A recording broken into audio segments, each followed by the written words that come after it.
Welcome to the Hire Yourself podcast. Are you stuck in the corporate rat race, worrying about layoffs, and longing to take control of your destiny? This is the place for frustrated executives like you who want to escape the grind, live life on your own terms, and build wealth. Whether you're ready to make a full transition into franchise ownership or want to start building a side business along your corporate job, Pete guides you every step of the way. He'll talk about how to create career and income security, diversify your assets and income, and live life on your own terms. Your path to controlling your own destiny starts now. Welcome to the Hire Yourself podcast. My name is Pete Gilfillan. I am for lack of better terms, best-selling author of the book, Hire Yourself. I'm a nationally recognized franchise consultant. I am an entrepreneur, and I'm a proud corporate escapee.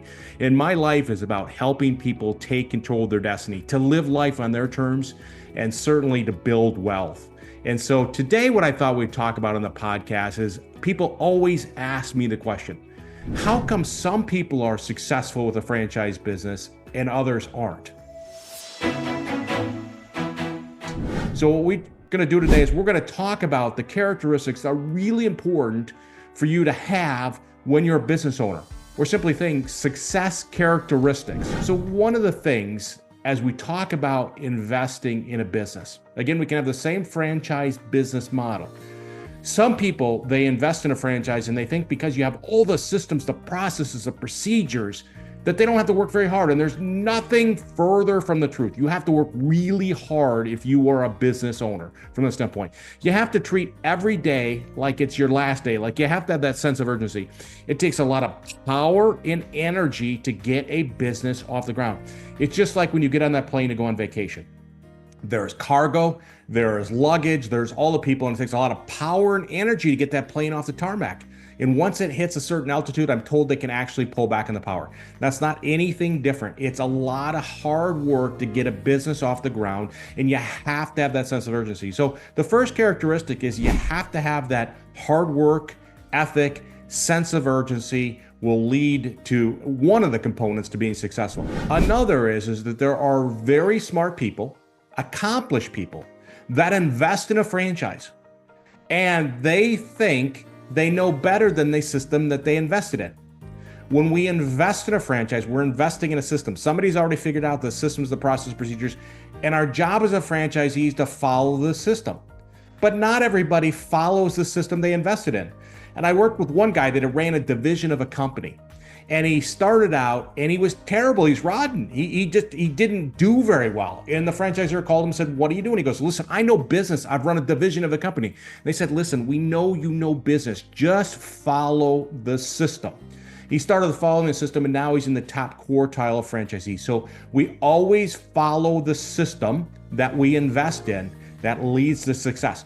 Now, that doesn't mean we can't make the business model or the system better. Like I have a buddy that has a salon suite franchise concept, and he essentially realized that people leasing these spaces, these artisans, these hairstylists, they were basically every night taking their towels home, washing them, drying them, folding them. And the idea was it's a real pain point. So not part of the business model, not part of the system. He went out and bought some towels, hired a towel masseuse to collect the towels every night, to wash them, to dry them, to fold them, and put them back in their suites. So we always follow the system, but we can make it better from the standpoint. Number 3, unfortunately, we're in a world where it's very easy to blame other people for our problems. No question about it. We have things that come up. There is going to always be problems. There's always going to be something that we need to solve. And I think a little bit about the pandemic, right? No fault of anybody else's. Bottom line is we had this major event that impacted businesses and we have to solve problems. So I'll give you an example. In my hometown, there were 2 restaurants and they shut down everything, said you can't really have people in your restaurant from that standpoint, social distancing, all that wonderful stuff. One restaurant decided to shut down, furlough their employees and just wait it out to see what happened. The other one said, screw this. They went to Home Depot. They bought a bunch of wood from that standpoint. They built an outdoor seating area and they essentially created a special drive-through lane so that literally people could do pickup stuff or takeout. So guess what happened? 6 months later, one is basically still shut down, waiting for everything to get better. The other one is thriving. They got literally cars down the street. We always have to solve problems. That's what business owners do. Entrepreneurs solve problems. So you have to solve problems. It doesn't matter where they came from. Another one is we're in an industry or a world now where it is tough to get employees, right? It's never been tougher to get employees. And bottom line is that it's not about the money. You know, when I started, when I was younger, bottom line is you had a job and the boss told you what to do and you did that and you got paid, right? In today's world, it is now about leading people. It's about building or connecting with people. So certainly pay is important, but it is about connecting with them. It's about making them part of the mission. You know, as we talk about the younger people today, it's about having purpose. It's about being part of a mission. They're helping out with something. And we'll use the example of restoration, right? Restoration is something that nobody wants. Like I have water in my house, I've got to get it out, right? And it's not a wonderful job getting water out of houses or businesses and putting fans down. That's not too exciting. But if you are a business owner and you're a leader, you're enrolling your employees to help people get back on their feet, helping them get all that water out so they can get back with their life, they can get back with their business. That's a mission, that's a cause of helping people when they are in need. And that's what people are looking for in today's world. When I join a team, I want to be part of a mission. And so we have to build and lead good teams. It's not like before where we can just tell people, hey, this is what you do and be happy you're getting paid. Those days are gone. Another differentiation between success as well as failure when we are with a franchise owner is having this focus on the customer, that customer experience. You know, many ways, a lot of products today are exactly the same. You know, I can go do yoga at one facility, I can go do yoga at another, and it can be the same moves, but it's the experience, it's the instructor. Is it experiential? Like, I feel like I'm joining this group and I'm having this experiential event, or does it feel like somebody's just kind of taking me through the motions? It's about understanding that as a business owner, we have to be customer focused. And many smart people, they invest in franchises, and some people are too proud to leverage the support they're paying for. So if you're a business owner and you're struggling, right, bottom line is go back to the franchisor and ask for assistance.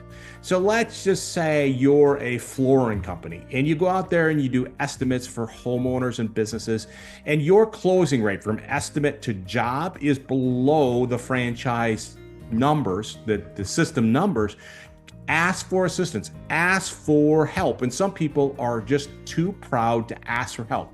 And when we are a franchise owner, not only do we get support from the franchisor, but we also get support from other franchisees. You've joined a network of franchisees that are doing the same thing, and they can be a support network. You can support your other franchise friends, and they can support you. So if you got an issue, you can call your buddy and say, listen, I'm struggling with this. What have you done around this? So we always want to leverage support. And again, the difference between being successful and not successful can come down to, are you willing to get help when you need it? And there's no pride in that. It's just, listen, get help.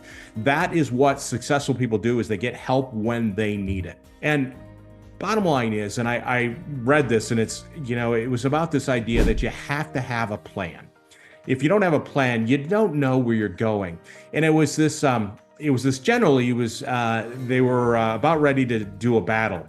And this reporter is asking him, what do you think of the business plan? He says, what do you think of the plan, the battle plan? And he goes, I think we got a really good battle plan. And the reporter says, well, how do you think it'll do? And he goes, well, the battle plan, the minute the battle starts, it's worthless, right? The power of the battle plan was putting it together. That's not any different with a business plan for a business. We must put together a business plan. And yes, it's not going to go the way you thought it's going to go, but the beauty of it, the strength of it, is putting together the plan, the lessons learned in putting together that business plan. That is the power of it. So the differentiation here is that a successful business owner puts together a business plan. They understand it's not going to go as expected, but they learn from that process. Others just don't put together a business plan. They just take off, and they don't know where they're going. And speaking of knowing, there's another important factor between a successful franchisee and an unsuccessful one, and that is knowing the numbers. When we talk about knowing our KPIs, knowing our numbers, numbers are the language of business, and we must know the numbers. And if you don't know numbers, hire somebody to help you. But we always need to know where our numbers are. One guy I was talking to was struggling. He was struggling and he was low on cash. And I said, well, you are running a daily cash report, so you're tracking your cash because that's your most vital resource that you have right now. And he wasn't. And I said, listen, you need to, if you can't do it, you need to hire somebody to help you understand all your KPIs and, more importantly, manage those KPIs. So bottom line is there are many different reasons between a successful and a non-successful franchisee. And these are controllables, but you want to make sure that you're leveraging all these. And it's a combination. It's not one single thing, but it's having a mindset where you are doing these things. So that's the answer to your question. How can somebody be successful with a franchise and somebody else not? It's about controlling the things you can do. And with that, have a great day.